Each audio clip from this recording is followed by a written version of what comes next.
jemaat yang dikasihi Tuhan, selamat datang di ibadah online GBI Altar Philadelphia. Sebelum kita memulai ibadah online hari ini, mari kita simak beberapa informasi gereja kita di Good News minggu ini. Bagi seluruh jemaat Altar Philadelphia yang rindu untuk menabur bagi pekerjaan Tuhan, dapat menyalurkannya melalui rekening berikut ini.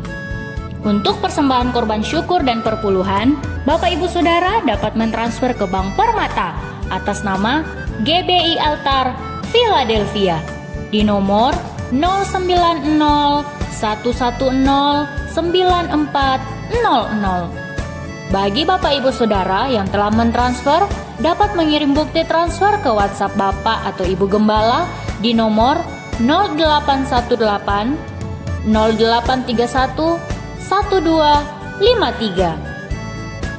Untuk diakonia, Bapak Ibu Saudara dapat mentransfer ke Bank BCA atas nama Heni Chandra atau Yovita Widya Indriani di nomor 702-508-3300. Berilah dengan sukacita, sukarela, dan dengan penuh ucapan syukur.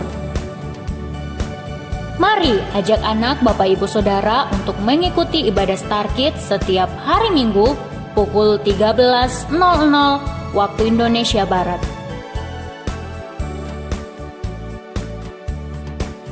Juga ada ibadah Day Ignited setiap hari Minggu pukul 15.00 waktu Indonesia Barat. Serta ada ibadah umum untuk seluruh jemaat Altar Philadelphia yang dilaksanakan setiap hari Minggu pukul 10 pagi melalui YouTube channel masing-masing ibadah. Jangan lewatkan ibadah Komsel setiap hari Jumat pukul 8 malam melalui aplikasi Zoom. Jangan lewatkan ibadah online Minggu tanggal 6 September 2020 bersama Bapak Gembala, Bapak Pendeta Dr. Hagai Titus Handojo, dan ibadah tersebut disertai dengan perjamuan kudus. Ucapan terima kasih kepada Bapak dan Ibu Gembala atas bantuan yang ketiga kalinya untuk 50 paket sembako yang berupa beras, 1 dus Indomie, dan 1 buah sambal yang sudah dibagikan kepada jemaat GBI Altar Philadelphia. Bagi Bapak Ibu Saudara yang ingin menabur atau terbeban dalam pembagian sembako, dapat menghubungi Ibu Heni Chandra di nomor 0812-427-3642. GBI Altar Philadelphia's Prayer. Firman Tuhan berkata, apabila kamu berseru dan datang berdoa kepadaku, maka aku akan mendengarkan kamu. Mari Bapak Ibu Saudara, bersama-sama kita mengambil bagian untuk berdoa 1 jam per hari di rumah kita masing-masing. Untuk mendapatkan informasi selanjutnya, dapat Bapak Ibu Saudara lihat di official Instagram kita di @GBI-Altar-Philadelphia dan akun Facebook kita di GBI Altar Philadelphia, Jakarta, agar tidak ketinggalan informasi mengenai roti hidup, ulang tahun, caring prayer, dan lain sebagainya. Sekian Good News GBI Altar Philadelphia pada minggu ini. Stay healthy, stay home, and happy Sunday. Tuhan Yesus memberkati.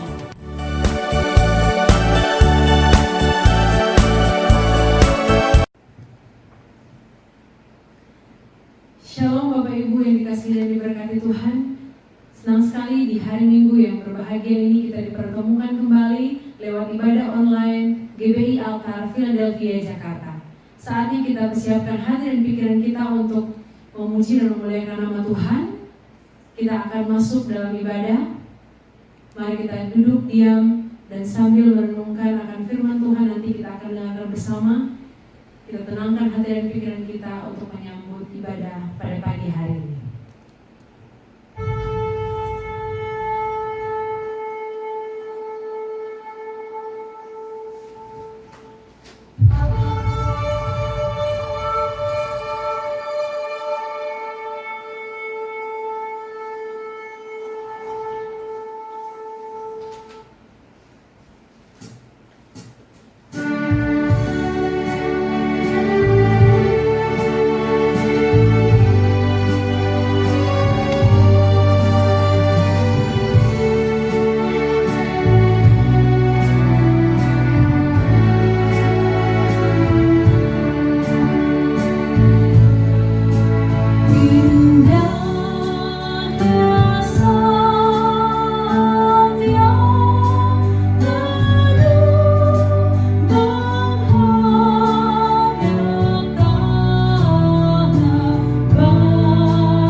kekal dalam kerajaan surga, Allah yang kami sembah pagi, siang, dan malam.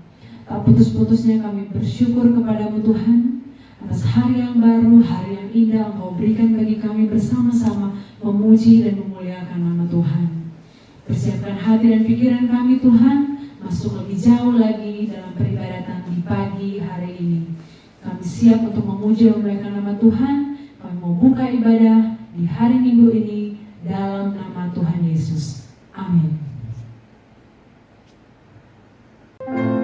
Saudaraku, saatnya kita akan menyuarakan kabar sukacita tentang Yesus penyelamat kita. Jesus saves. We have heard the joyful sound. Jesus saves, Jesus saves. Spread the tidings all around. Jesus saves, Jesus saves. Bear the news to every land.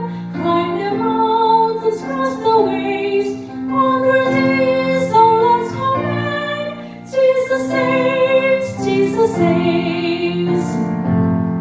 Wafted on the rolling tide, Jesus saves, Jesus saves. Now the sinners are cried, Jesus saves, Jesus saves.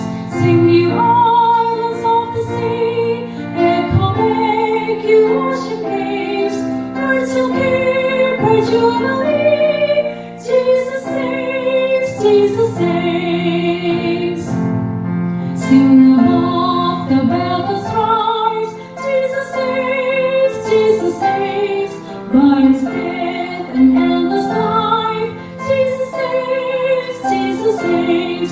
Shout it brightly through the gloom, when the heart for mercy craves.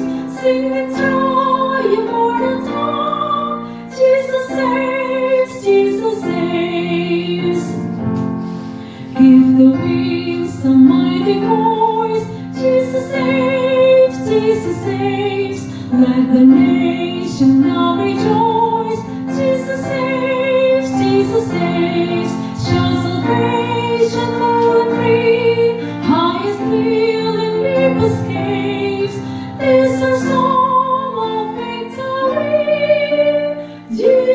saves, Jesus saves.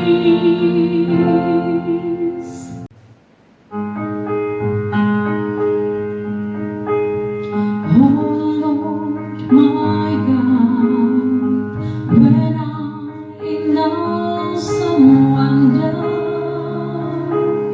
consider all the worlds thy hands have made, I see the stars, I hear the rolling thunder, thy power throughout the universe displayed. Then sings my soul, my Savior God, to thee. How great thou art, how great thou art. Then sings my soul, my Savior God, to thee. How great thou art, how great thou art. And when I think of God, His Son at sparing, send Him to die, I scarce can take it in, that on the cross my burden gladly bearing, He bled and died to take away my sin. Then sings my soul, my Savior God, to thee. How great thou art, how great thou art. Then sings my soul, my Savior God, to thee. How great thou art, how great thou art. When Christ shall come, we shout of acclamation, and take me home. What joy shall fill my heart, then I shall bow with humble adoration, and then proclaim, my God, how great thou art. Then sings my soul, my Savior God, to thee. How great thou art, how great thou art. Then sings my soul, my Savior God, to thee. How great thou art, how great thou art, how great thou art, how great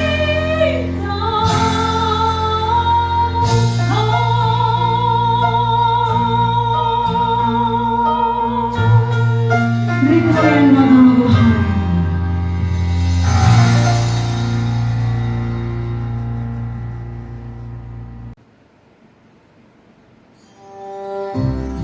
Saudaraku, saatnya kita persiapkan hati dan pikiran kita untuk masuk dalam firman Tuhan. Kita akan mendengarkan sabda Tuhan.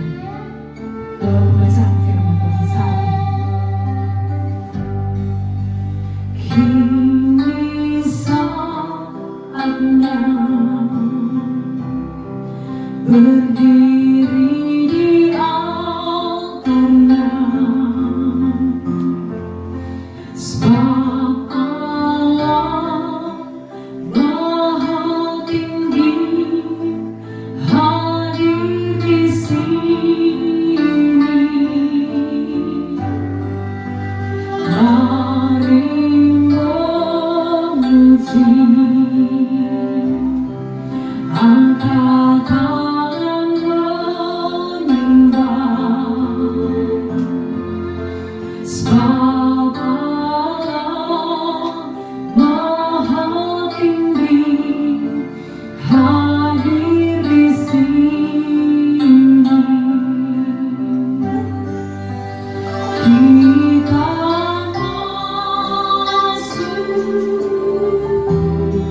tahta suci-Nya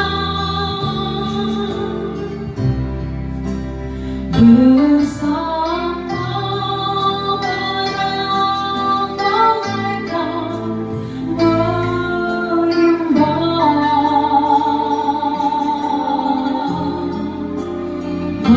Mari puji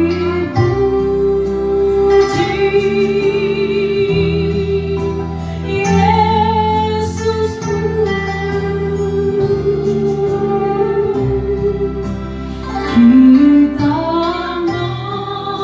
kita masuk hadirat-Nya Maha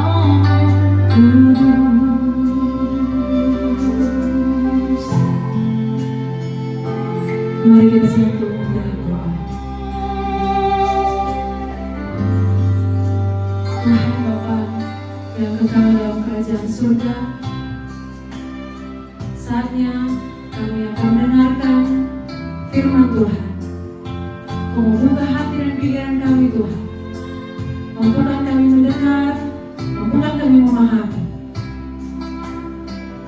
Bagi Dr. Welly yang akan menyampaikan isi firman Tuhan, kebenaran firman Tuhan di hari ini, Engkau memberkati dia Tuhan. Biar dia berkata-kata sesuai dan seturut kehendak Tuhan. Biarlah bahasanya mudah kami pahami, agar kami semua yang mendengarkan bisa menjalani itu dalam kehidupan kami setiap hari. Kami mau sambut firman-Mu pada hari ini Tuhan. Hanya di dalam nama Tuhan Yesus kami sambut firman Tuhan hari ini. Amin. Shalom, selamat pagi Jemaat GBI Altar Philadelphia yang kita kasihi. Pagi ini kita berjumpa kembali lewat ibadah online, dan saya sangat bersyukur karena pagi ini saya diberi kesempatan oleh Bapak Gembala untuk menyampaikan kebenaran firman. Tema yang diambil pada hari ini adalah berkat ketaatan. Kita tahu abad 21 atau abad globalisasi terjadi banyak krisis di bidang ekonomi dan keuangan. Juga kita melihat kekacauan doktrin kekristenan. Kalau kita lihat di YouTube sekarang banyak berita-berita tentang doktrin kekristenan, terutama tentang Allah Tritunggal. Juga terjadi krisis moral dan etika, terjadi kenakalan anak, remaja, juga orang tua, terjadi seks bebas, kawin muda atau aborsi. Kita tahu belum lama ini, beberapa minggu yang lalu, ada klinik aborsi yang sudah melakukan keguguran sampai lebih dari 2000 kali dalam waktu yang singkat. Juga penggunaan obat, produksi obat, bahkan di rumah sakit pun mereka memproduksi obat-obat narkotik.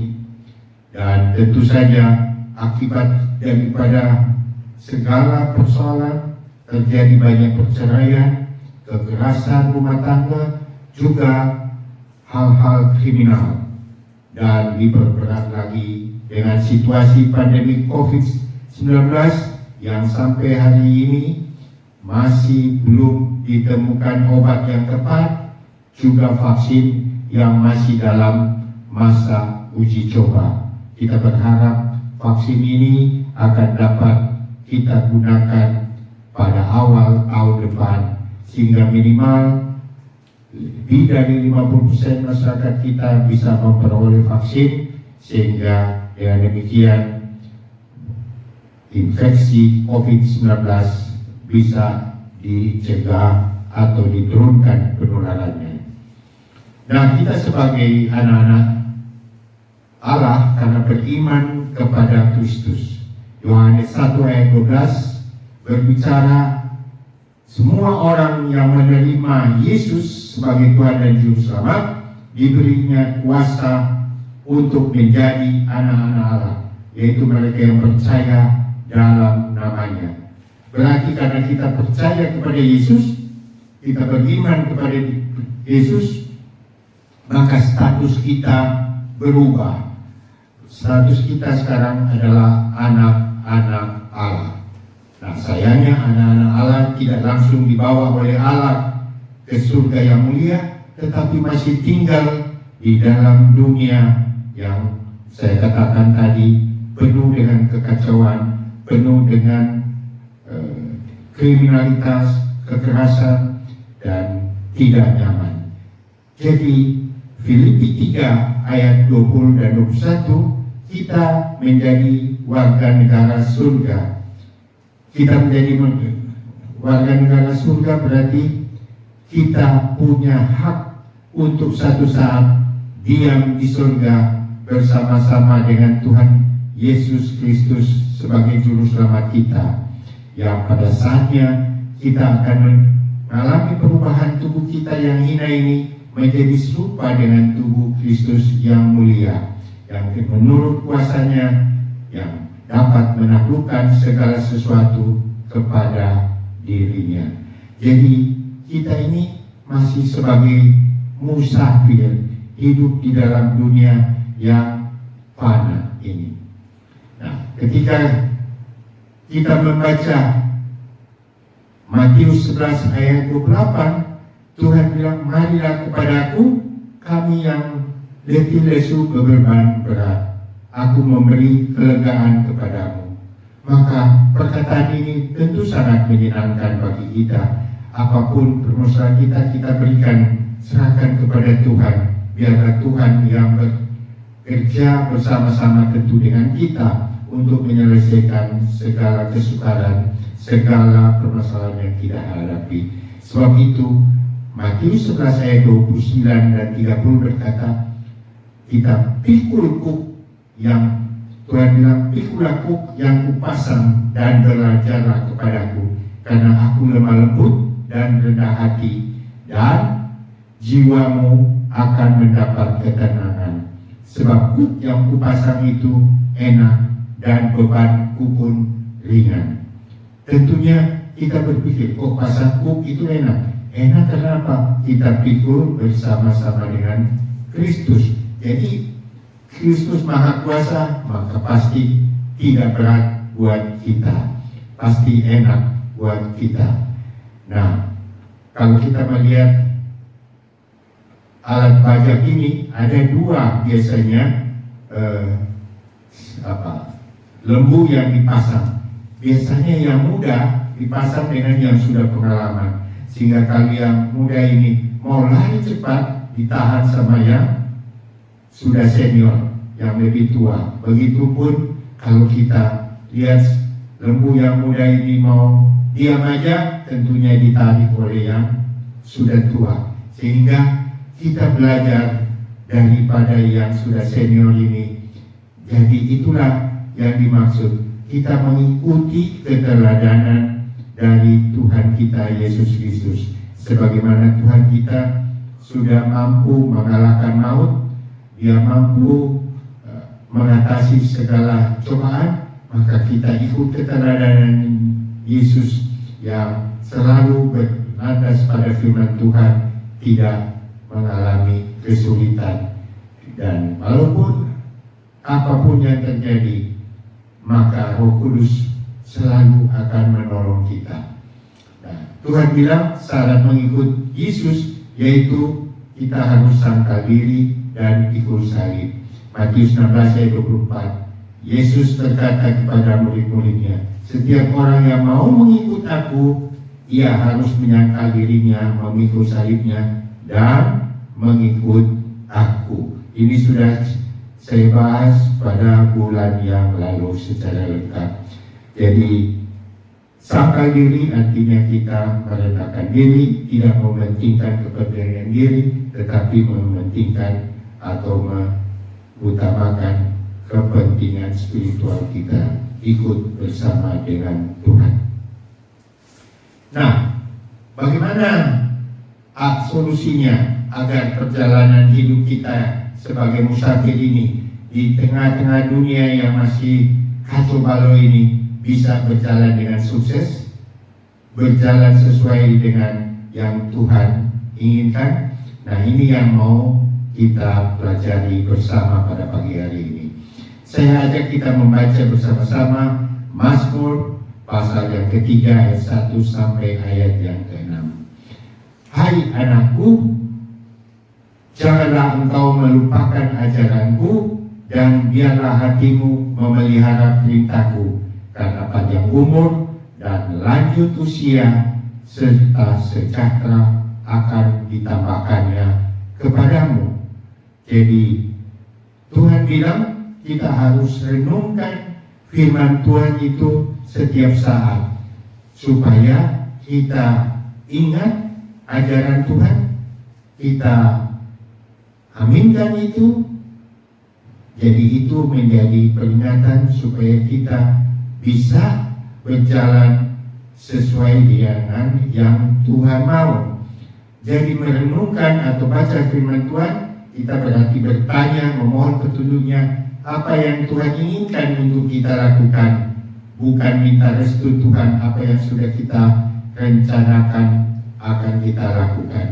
Jadi pahami apa yang Tuhan mau, supaya kita bertindak sesuai dengan yang Tuhan mau.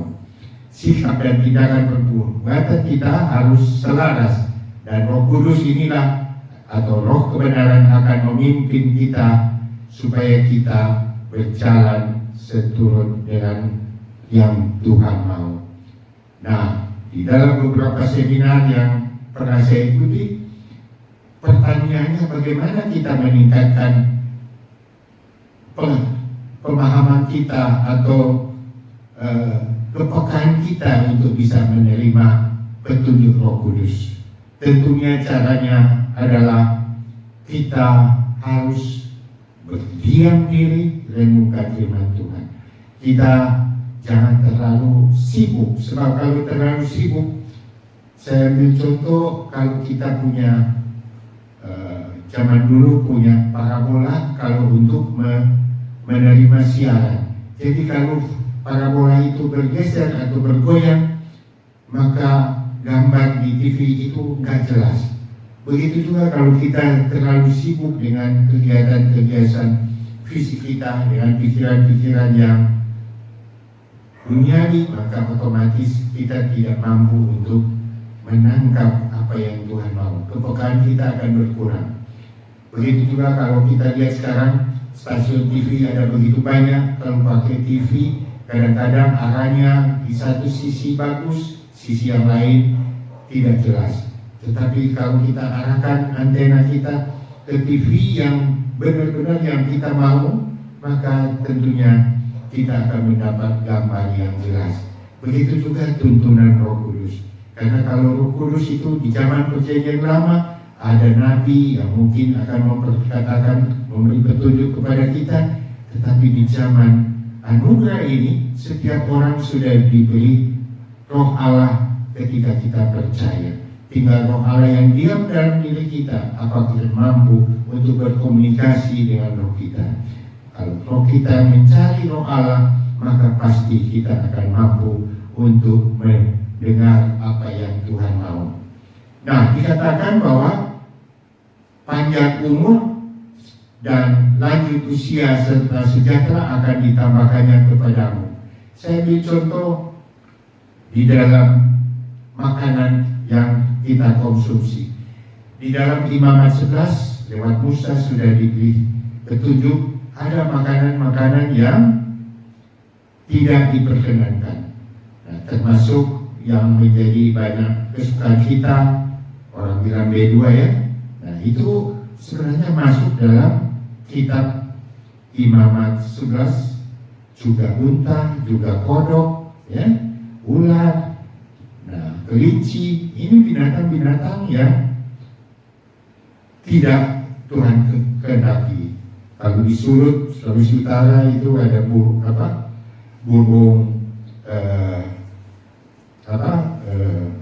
orang bilang paniki. Wah, itu juga makanan yang enak, tetapi ternyata itu tidak Tuhan inginkan. Makanya kalau pandemi COVID-19 ini awal-awalnya dibilangkan terjadi di pasar Wuhan, jadi virus itu berasal dari kelelawar katanya. Nah, berarti inilah salah satu contoh bagaimana ketaatan kita.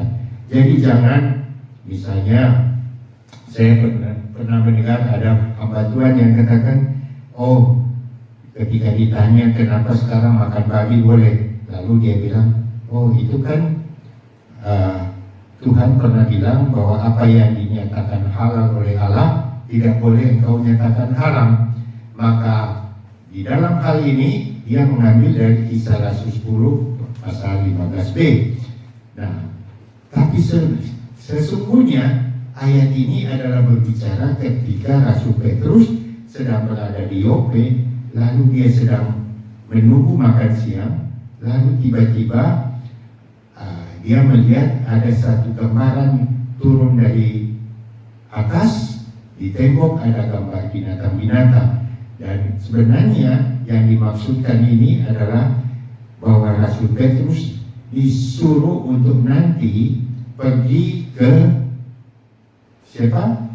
Kepada Cornelius, karena nanti ada Cornelius yang non-Yahudi akan mengundang dia. Dan kita tahu akhirnya di rumah Cornelius, lalu kemudian Petrus memberitakan Injil dan terjadi kepenuhan Roh Kudus, terjadi baptisan Roh Kudus di rumah Cornelius. Jadi untuk pertama kalinya bahwa terjadi penginjilan kepada non-Yahudi.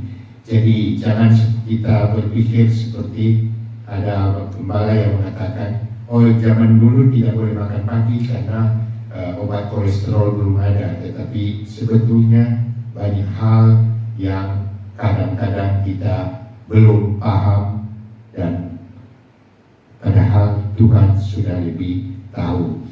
Termasuk di dalam hukum karantina yang sekarang kita tahu, kalau orang kena COVID-19 disuruh isolasi selama berapa hari? Selama 14 hari.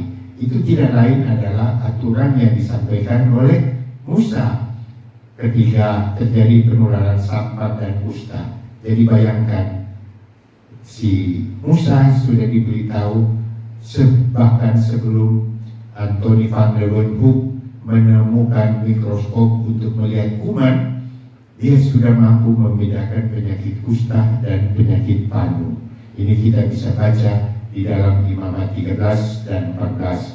Katanya kalau penyakit kusta, orang yang dijemur tidak berkeringat kulitnya, maka berarti itu adalah kusta. Tapi kalau berkeringat yang putih-putih itu artinya panu. Banyak hal. Kepada Abraham juga diberitahu bahwa untuk anak-anak yang mau disunat, anak laki disunat atau bayi disunat pada saat berusia 8 hari. Kenapa 8 hari? Ternyata belakangan baru ketahuan bahwa setelah 8 hari itu faktor pembekuan darah termasuk vitamin K dan protrombin sudah berfungsi dengan lengkap. Begitu juga imunologinya, sehingga mampu menghindari perdarahan dan infeksi. Kita tahu protrombin baru ditemukan tahun 1872 oleh Alexander Smith. Juga Dr. Joseph Marcola juga seorang ahli bedah di New York yang juga menyatakan bahwa pada hari yang ke-8 barulah protrombin bayi terbentuk 110% lebih daripada normal.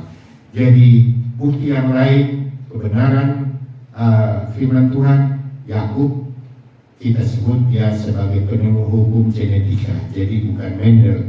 Kita bisa baca di dalam Kejadian 30 ayat 28, 32, 33 dan 44, di mana Yakub untuk memperoleh lebih banyak ternaknya, dia mengawinkan domba, kambing yang warna hitam dikawinkan dengan yang warna putih, sehingga hasilnya lebih banyak ternaknya yang pitik-pitik, sehingga dia memperoleh upah yang lebih besar daripada hasil yang diterima oleh mertuanya Laban. Nah, begitu juga teori evolusi Darwin. Saya kira kalau Darwin hidup di zaman di mana sudah ditemukan DNA dan RNA, maka pasti Darwin akan menarik teori evolusinya. Karena Tuhan bilang manusia diciptakan dari debu tanah, jadi sesuai dengan elemen kimia yang ada di dalam tanah juga adalah manusia. Ini bisa dibuktikan dengan pemeriksaan spektrofotografi daripada atau pakai AAS, Atom Absorbance Spectrophotometer. Bisa dibuktikan bahwa yang ada pada manusia elemennya juga ada di dalam tanah. Nah, di dalam Amsal 3 ayat 16, janganlah kiranya kasih dan setia meninggalkan engkau. Kalungkanlah itu pada lehermu, tuliskan itu pada lubuk hatimu, maka engkau akan mendapat kasih dan penghargaan dalam pandangan Allah serta manusia. Jadi Tuhan ingin supaya kita tetap setia kepada Tuhan. Setia kepada Tuhan dalam kondisi apapun yang sedang kita hadapi. Dalam keadaan senang, jangan lupa Tuhan. Dalam keadaan susah, tetap juga ingat akan Tuhan. Dalam keadaan diberkati maupun belum diberkati, kita tetap percaya, setia kepada Tuhan, tidak mencari kepada yang lain. Jadi untuk keputusan ini kita perlu keberanian dan kesabaran. Yohanes 14 ayat 23 berkata, jika seorang mengasihi aku, ia akan menuruti firman-Ku, dan Bapakku akan mengasihi dia, dan kami akan datang kepadanya dan diam bersama-sama dengan dia. Jadi kalau kita mengasihi Tuhan, berarti kita menuruti firman-Nya. Jadi kalau kita menuruti firman-Nya, berarti kita mengasihi Tuhan. Dan bayangkan, Bapa dan Yesus sendiri akan datang bersama-sama dengan kita, diam bersama dengan kita. Maka kalau Tuhan hadir bersama dengan kita, pastilah kita akan berhasil. Sebab Dia adalah Allah yang Maha Kuasa, Allah yang Maha Kasih, dan Allah yang Maha Pemurah, yang sanggup untuk menolong apapun kondisi yang kita sedang hadapi. Jadi untuk itu kita perlu keteladanan daripada Tuhan kita Yesus. Kita tahu Tuhan Yesus itu diberi tubuh terdiri dari darah dan daging. Ibrani 2 ayat 14 bahwa Yesus memiliki darah dan daging. Berarti kalau punya darah dan daging, berarti memiliki dorongan untuk berbuat dosa. Tetapi Yesus tidak berbuat dosa. Itu sebabnya Adam dan Hawa ada darah dan daging. Ketika dia berbuat dosa, Tuhan masih memberi sarana pengampunan.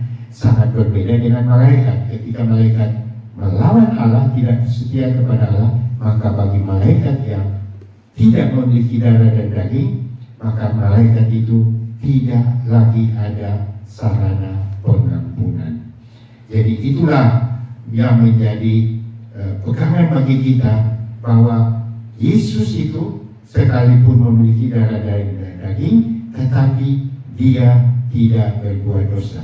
Oleh sebab itu Filipi 2 ayat 8 berkata, dan dalam keadaan sebagai manusia, Ia merendahkan dirinya dan taat sampai mati, bahkan sampai mati di atas kayu salib. Jadi Dia, Allah yang Maha Tinggi, mau merendahkan diri menjadi hamba, menjadi umat, menjadi penebus kita, menderita bahkan mati di atas kayu salib. Oleh sebab itu maka kurban yang anugerah yang Yesus di atas kayu salib itu adalah nilai yang tak terhingga, yang perlu kita miliki. Oleh sebab itu, maka kita harus tetap percaya kepada Tuhan untuk selama-lamanya. Amsal pasal yang ketiga, ayat yang kelima dan 6.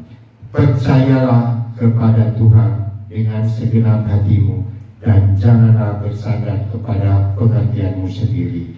Akuilah Dia dalam segala lakumu, maka Ia akan meluruskan jalanmu. Jadi dengan kita percaya kepada Tuhan dengan segenap hati, tidak bersandar kepada pengertian sendiri, karena pengertian sendiri pasti terbatas. Tapi kalau kita percaya, bersandar kepada Tuhan, di mana Tuhan pimpin kita, pergi kemana kita ikuti, maka pasti kita akan tiba pada tujuan yang mau kita capai. Apa tujuan yang mau kita capai? Sukses di bumi dan sukses juga di surga yang mulia. Ini menjadi kerinduan kita sebagai anak-anak Tuhan. Jadi Roh Kudus sudah pasti akan memberi terang sehingga kita tidak perlu tersesat. Tuhan Maha tahu, Dia tahu apa yang terbaik untuk kita lakukan. Kita perlu senantiasa mau dengar petunjuk Tuhan lewat bacaan firman Tuhan, lewat keteladanan tokoh Alkitab, lewat petunjuk pemimpin jemaat. Kita dengar, kita terima itu.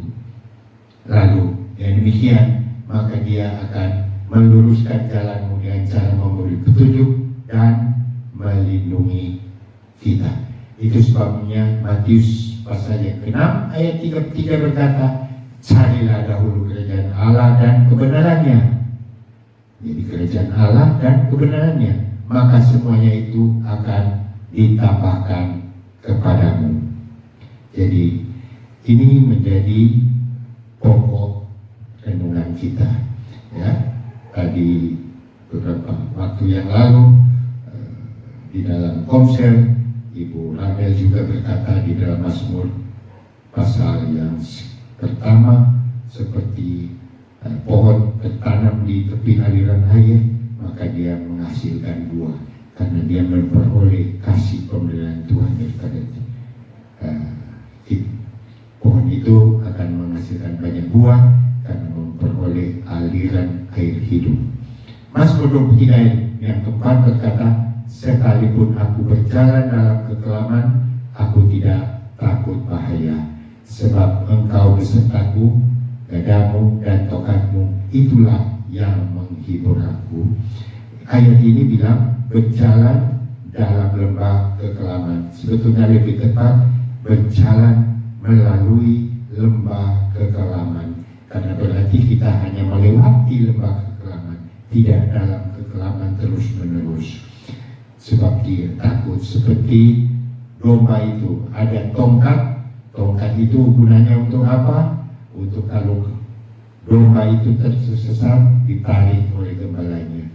Kalau gada itu kalau ada musuh, ada serigala, maka gada itu yang akan memukul serigalanya. Jadi dengan tuntunan Tuhan kita berharap kita dapat berhasil. Nah, Tuhan sangat mengasihi kita, sangat-sangat mengasihi kita dengan kasih-Nya yang tanpa syarat, unconditional love. Nah, kita melihat di dalam Injil ada dua tokoh yang penting, yaitu Yudas dan Petrus. Yudas dia meninggalkan Tuhan, lalu dia menjual Tuhan, dia berkhianat, lalu kemudian dia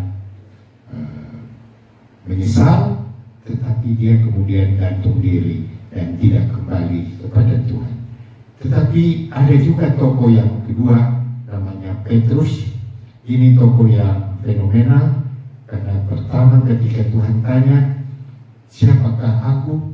Maka Petrus dengan cepat bilang, engkau Mesias. Tetapi Tuhan bilang, engkau tahu tahu aku Mesias karena roh Allah memberitahu kepadamu. Tapi tidak lama kemudian kepada Petrus ketika Tuhan bilang anak manusia akan diserahkan dan akan wafat, maka Petrus langsung menarik, jangan Tuhan. Nah, tapi kemudian Petrus dihadir oleh Tuhan bahwa engkau iblis menyerah daripadamu. Jadi kita sebagai manusia kadang-kadang di satu pihak bisa menerima petunjuk roh Tuhan, tetapi kadang-kadang ada bisikan yang datang tidak daripada Tuhan yang menyesatkan. Sebab itu kita harus tetap berhati-hati karena Tuhan bilang seperti domba berada di kawanan serigala. Jadi Petrus dalam kenyataannya kemudian menyangkal Yesus sampai 3 kali, tetapi kemudian Petrus kembali. Jadi dia kembali kepada Tuhan, dia menyesal. Nah, caranya bagaimana? Ternyata Tuhan datang ketika Petrus sudah pulang ke kampungnya sebagai nelayan karena kecewa Tuhan sudah ditangkap, maka kemudian dia jadi nelayan. Lalu ketika dia tidak dapat ikan semalaman, Tuhan bilang lemparkan jala ke sisi yang sebelah lagi, maka dia kemudian mendapat ikan yang banyak. Lalu Tuhan bilang sama Petrus supaya dia harus punya kewajiban, dan Tuhan persis tahu bahwa Petrus ini satu saat harus menderita luar biasa di dalam mengikuti Tuhan. Jadi Yesus setelah kebangkitannya tetap mencari, mengumpulkan dan mengajarkan murid-murid tentang kerajaan Allah, sekaligus akan penderitaan yang akan mereka terima saat memberitakan Injil keselamatan. Dan Petrus akhirnya kembali kepada Tuhan.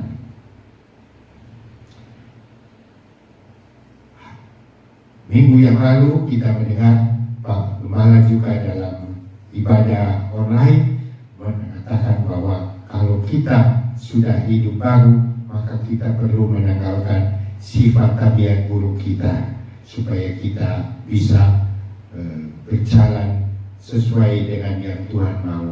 Tuhan mau supaya kita memiliki karakter seperti Yesus.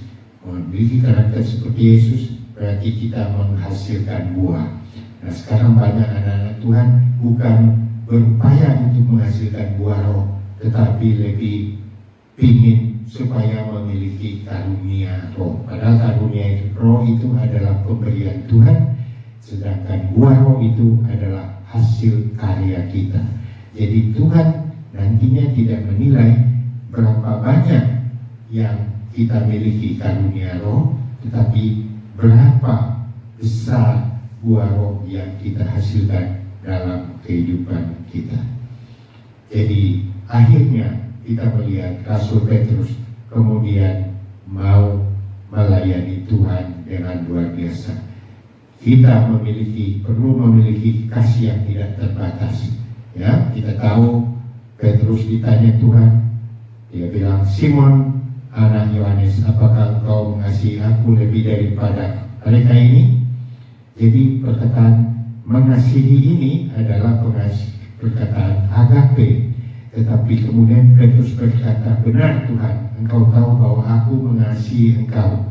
Perkataan Petrus itu mengasihi di sini adalah dalam bahasa Yunani disebut sebagai phileo.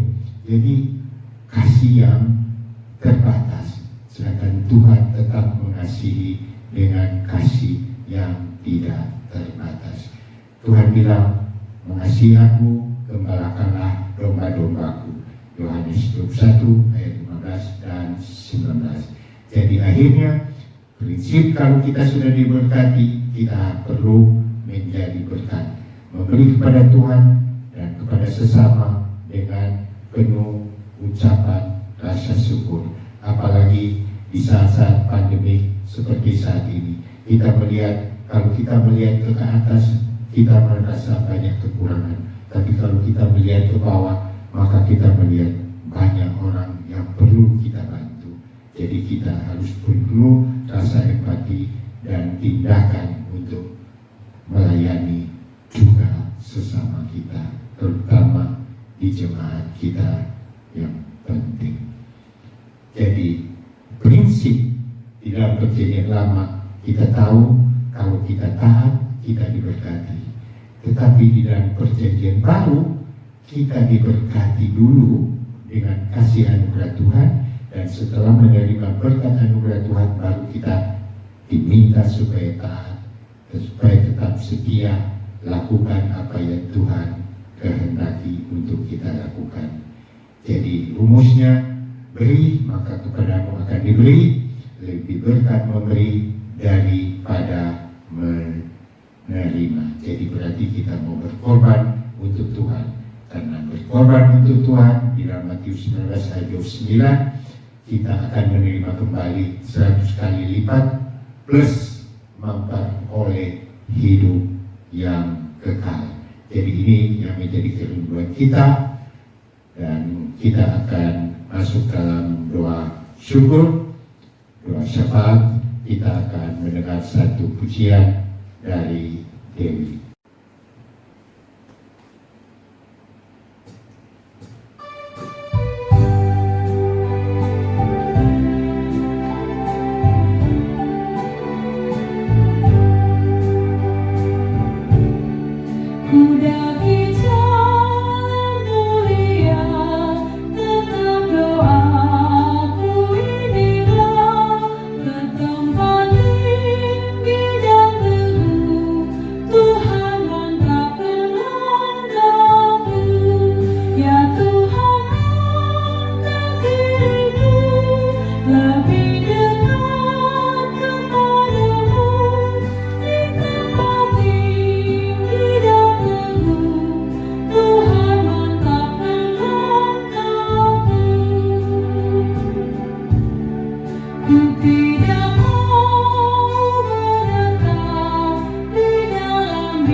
Kami bersyukur ya Tuhan kalau pada pagi hari ini Tuhan sudah memberkati kami. Lewat puji-pujian kami sudah menyanyikan pujian syukur kepada Tuhan, dan juga lewat pembacaan firman Tuhan telah mengingatkan kami supaya kami tetap ingat apa yang Tuhan inginkan, firman-Mu, supaya hidup kami bisa panjang umur, lanjut usia, serta sejahtera. Lewat firman-Mu Engkau juga mengingatkan kami supaya kami tetap memiliki kasih dan setia kepada Tuhan, supaya dengan demikian maka kami akan memperoleh kasih dan penghargaan dalam pandangan Allah serta manusia. Juga lewat firman-Mu Engkau mengingatkan kami supaya kami tetap percaya dengan sepenuh hati kepada Tuhan dan tidak bersandar kepada pengertian kami sendiri. Dengan demikian maka Tuhan akan meluruskan jalan kita sehingga perjalanan kita akan berjalan dengan baik hingga tujuan yang Tuhan inginkan kami boleh tiba bersama dengan Tuhan. Terima kasih ya Tuhan buat berkat firman-Mu. Secara khusus kami mau berdoa untuk bangsa dan negeri kami. Berilah Tuhan berkat-Mu, pemeliharaan-Mu untuk Bapak Presiden kami, juga Bapak Wakil Presiden, juga para Menko, para Menteri, juga para Gubernur, Bupati, Wali Kota, Camat, sampai tingkat kelurahan. Biarlah Tuhan memberi takut akan Engkau sehingga mereka dapat memerintah negeri ini. Juga kepada Bapak Kapolri, kepolisian, dan juga TNI yang tetap memelihara, menjaga keamanan di negeri ini. Biarlah damai Tuhan beri hikmat sehingga mereka dapat melakukan yang terbaik untuk bangsa kami. Khusus untuk para dokter dan para medis yang bekerja melayani pasien-pasien COVID, kiranya Tuhan juga mau tetap memberi kasih-Mu di dalam hati mereka sehingga mereka dapat melayani pasien-pasien dengan kasih karunia Tuhan, dan biarlah mereka boleh terhibur juga keluarga mereka. Terima kasih Tuhan. Begitu juga Tuhan dengan tes vaksin COVID, biarlah Tuhan juga yang menolong, sehingga berilah hikmat kepada tenaga-tenaga yang melakukan penelitian ini, sehingga pada akhirnya kami boleh memperoleh vaksin yang baik sehingga kami dapat terhindar dari penyakit COVID-19 ini. Terima kasih Tuhan. Kami berdoa untuk jemaat-Mu yang sedang sakit, biarlah Tuhan juga mau menolong mereka.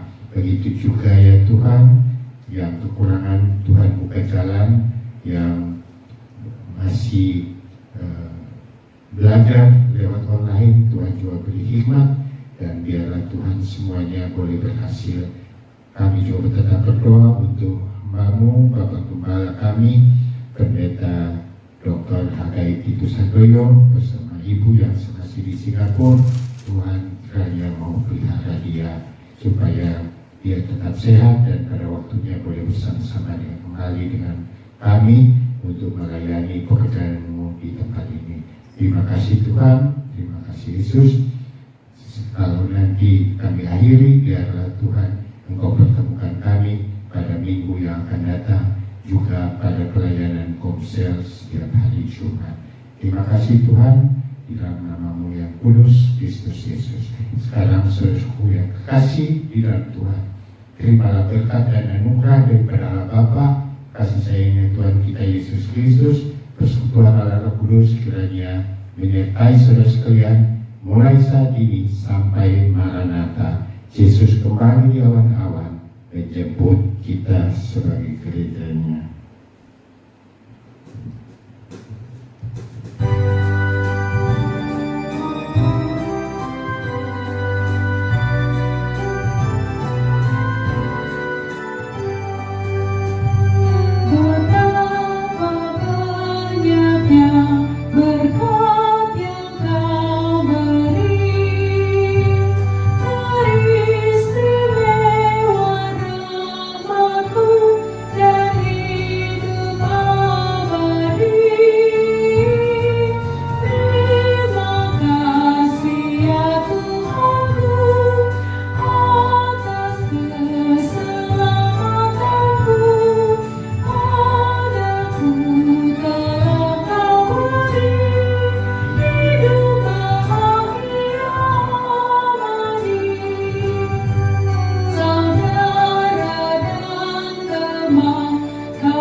Demikianlah ibadah online Jemaat GBI Altar Philadelphia Jakarta. Tuhan memberkati kita semua dan sampai jumpa minggu depan dalam ibadah yang sama. Tuhan memberkati.